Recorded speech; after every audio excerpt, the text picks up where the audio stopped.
came to in complete darkness, feeling not hard but not gentle slaps to my face. I was in a standing position, with my arms tied behind my back, my 2 legs tied together at the ankles, and a rope tied tightly around my chest. I could faintly hear the same old man from before, softly speaking Latin. "Wake up, kid. Come on, wake up." I thrust my body around violently from side to side and screamed. "He's awake, father," a raspy voice said. "Reveal him to me," the old man said in English. Then suddenly, the black mask was yanked from my head and the darkness was gone.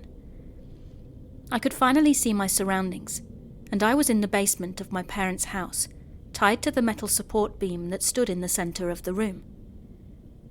The air was stale and musty, and before me stood Father Thomas, our neighbor, in full dress, holding a book open in his left hand that read, "Rite of Exorcism" on the binding. He also held in his right hand a large phial filled with clear liquid that I could only assume was holy water, and on either side of him stood 2 large refrigerator-looking guys, dressed all in black, that could have easily been mistaken for members of the Italian mafia. The afternoon sun cast a beam of light through one of the 4 basement windows directly onto me, like a suspect in some interrogation room that you see in the movies, and I could see there was a small video camera on a tripod, set up to my right, with a red flashing light coming from it. "What are you doing? Let me go!" I yelled. "Leave me with him," Father Thomas said to the 2 large men, who then turned around, walked up the basement steps, and exited through the door. He then opened the large phial of water and began dousing me with it, as he started to read from the book. He was quoting Latin once again, but I don't speak or understand it, so I can't tell you exactly what he was saying. After a couple of minutes, Father Thomas slammed the book shut, stopped dousing me with the water, and said, "Come forth, demon, and tell me your name." "It's me, Michael, your neighbor. I have been my whole life," I stated with aggression. "I command you, demon, in the holy name of God. Come forth and tell me your name," he shouted. I just looked at him. "I'm not possessed, Father," I said calmly. He placed the book and phial of water on a small pile of boxes that sat on the basement floor. Then he reached behind his back and produced a small wooden cross from his right pocket, holding it in his right hand. He opened the large phial of water with his left hand, picked it up and began pouring it directly onto the cross until it was all gone. A small puddle of water lay on the basement floor. He then put the bottle back on the boxes, closed it and grabbed the book. Opening it up, he began speaking Latin again as he stepped forward quickly, raising the water-soaked cross in his right hand. Suddenly he slammed it hard against my forehead, and the back of my head hit hard against the metal pipe. My vision became blurry and I started seeing stars before my eyes as I screamed in pain. "Come forth, demon," he screamed directly in my face. "I command thee in the holy name of God, come forth and speak to me. Tell me your name. Do it now." He held the cross to my forehead for what seemed like forever, repeating that same phrase over and over again, pushing the cross harder and screaming louder each time. "My name is Michael, you know me," I screamed every time. After the 4th or 5th time, I began to whimper and cry. I'm not possessed, I said, softly through my tears.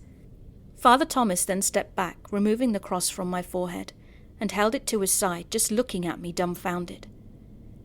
I hung my head and cried. "I'm not possessed." "I know, my son. I'm sorry," he said softly. He closed his book, gathered his things, walked up the basement steps and exited through the door, leaving me all alone and tied up. Though apparently when he'd left he hadn't shut the basement door properly, because I could faintly hear a conversation going on upstairs.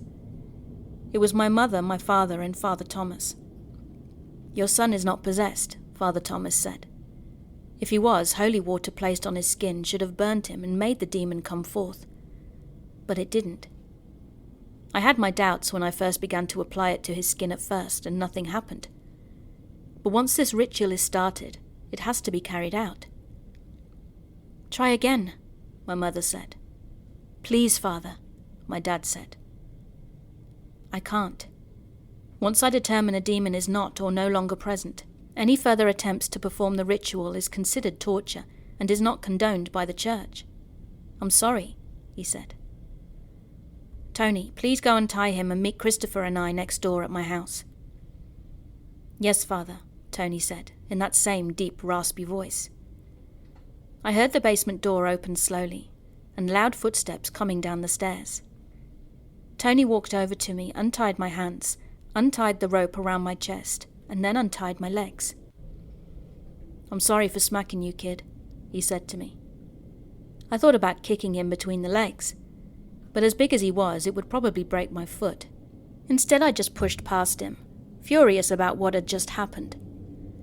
I ran up the steps and through the door, only to be met by my parents standing there in the living room. "What is wrong with you? How could you do this to me? I told you I wasn't possessed." "That's it, I'm done, I'm out of here," I screamed at them. "I'm sorry, Michael," my mum said, crying. She turned to my father, placing her head on his shoulder, and he put one arm around her. "I'm sorry too," he mouthed to me. I just looked at him and shook my head, then ran to the laundry room, grabbed a couple of large trash bags and ran up the stairs to my room. I threw all my metal gear and cassettes into one bag, put my songbooks in another, grabbed my wallet and keys and put them in my pockets. I grabbed the guitar, the plug-ins, the strap and the amp.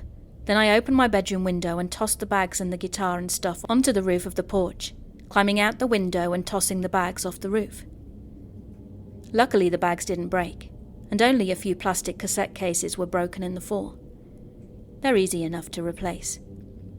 Anyway, I shimmied down the drain pipe with the guitar, the strap, the plug-ins and the amp in one hand, and trying not to fall to my death with the other.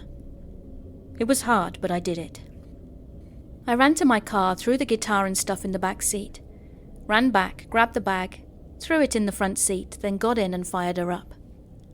I tore out of there, and I could see my parents as I went. Now, in case you hadn't realized already, I like to drive. And also if you're wondering where I got all the money for gas, cassettes and roses for Susan, etc. Remember when I said my tape collection was enormous? Well, I made a decent amount of money back then by copying music off of cassettes, using a dual cassette deck. Then I would sell them to the kids at school. I charged $5 a tape and sold about 20 a week, give or take. Kids would ask if I had a certain cassette by a certain band, and if I had it, I would copy it and sell it to them. Most of the time I had what they asked for, but I stopped doing it after I heard on the news that a kid in Nebraska was arrested and was sentenced to 3 years in prison for copyright infringement.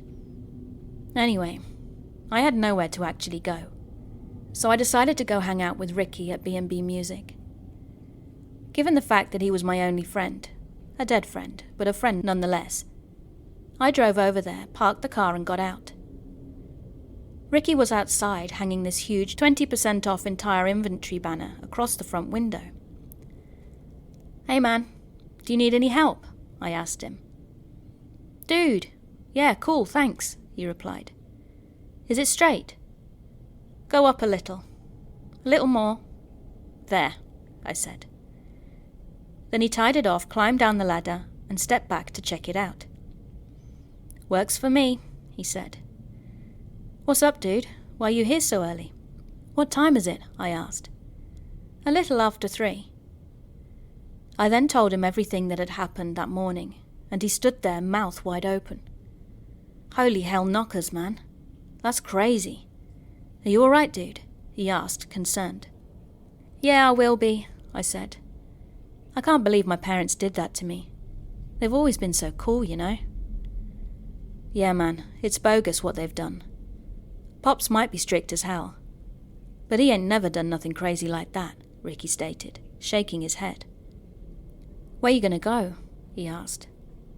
"Dunno. I guess I could sleep in the car." The realization of what I'd just done began to sink in.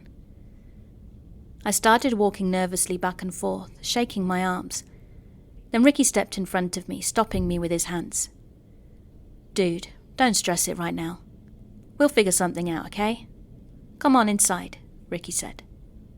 "I could really use a cup of coffee right now," I said. "Pop's got a coffee maker in the back. He drinks it all day long. I'm sure he's got some made. He won't mind if you have some."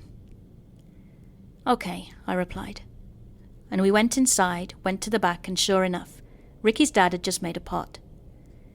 We sat down at a small table near the restroom when Mr. Bellington came walking up. "Hey, Mikey," he said. "Everything okay, son?" "It's been a really rough day, sir," I told him. "Have some coffee. Coffee makes everything all right," he chuckled. "Thank you, sir, I will." And I got up to make a cup. "Hey, Pop," Ricky said suddenly. "What are the chances I could get off early today? Mikey's in a rough spot and we need to figure a few things out." "What's going on, son?" Ricky's dad asked as I made my coffee. "It's nothing, sir, I'll be all right." And I sat back down at the table. "Well, if you need anything, just let me know, all right?"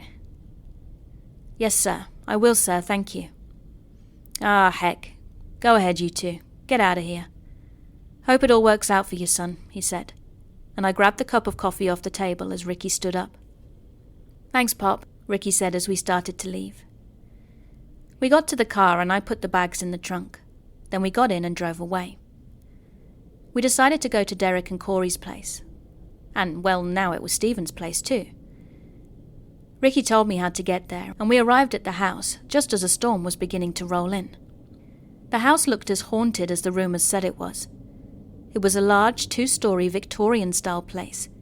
Well, 3 stories if you counted the attic. And it was dark grey in colour with dark blue trim and an old black iron fence surrounding the whole property. It had a few dead trees in the side yard with a couple of black crows sitting on the branches. It resembled the monster house from that old TV show and was creepy as hell, even in the daytime. I could only imagine what it looked like at night. But it was cool as hell. Totally metal. "This is their house?" I asked Ricky, looking at it in awe. "Yeah, man. Ain't it awesome?" The storm clouds moved in quickly. "Yeah," I said. "Let's get inside before this storm hits." "I'm on your 6, dude," he replied. "That's military talk for right behind you. Except the dude part." We ran to the front door and Ricky didn't even knock. He just walked right in. I followed, and as we entered, the whole house smelled like marijuana. Derek and Corey were sitting on the couch smoking a joint, while Stephen sat in a chair drinking a beer. There was a large drum kit set up behind the couch against the back wall, along with a bass guitar, 4 microphones, 3 electric guitars, and an acoustic guitar with several amps. "I'm going to grab a beer," Ricky said. "You want one?" he asked me. "Nah, man, I don't drink." "You want a hit?" Corey asked, blowing out the smoke. "No, I'm good," I said, waving my hand in front of my face. Stephen chuckled and said, "You don't drink, you don't smoke. What do you do?" Suddenly that Adamant song came to mind. If you don't know what I'm talking about, look it up. "I drink coffee," I said, and all 3 of them in unison shouted, "Coffee!" and laughed. "Yeah, but I drink a lot of it," I said, trying to sound cool and failing miserably. "It's cool, man," Derek said. "You can be the designated driver." "Yeah, that works."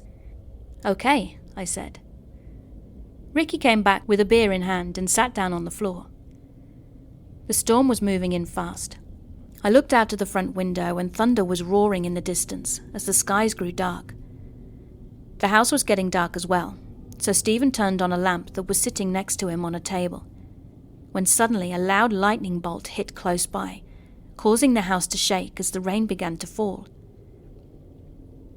"Is this place really haunted?" I asked loudly, but no one answered.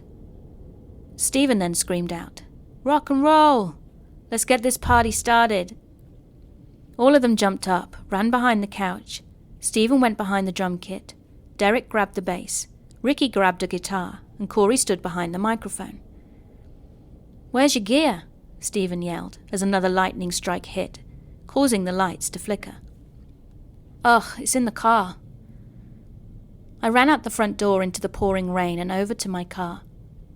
I was just about to pull my gear out of the back seat when something caught my eye. It looked like a person standing in the window of the attic, looking down at me. I blinked and shook my head as I grabbed my gear and ran back into the house. Is anyone else here besides us? I asked no one in particular. They all stared at me. The skies were black as night now, and the thunder roared continuously as the rain came down harder and faster with every passing second. Another lightning strike. And just before the lights went out completely, I swear I saw someone standing in the kitchen doorway.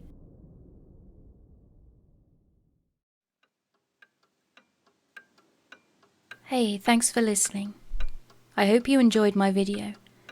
And if you did, could you please give me virtual hugs by subscribing and clicking that notifications button. I also have a Patreon page and YouTube channel membership if you'd like to support me further. Thank you again for being here. Keep being creepy.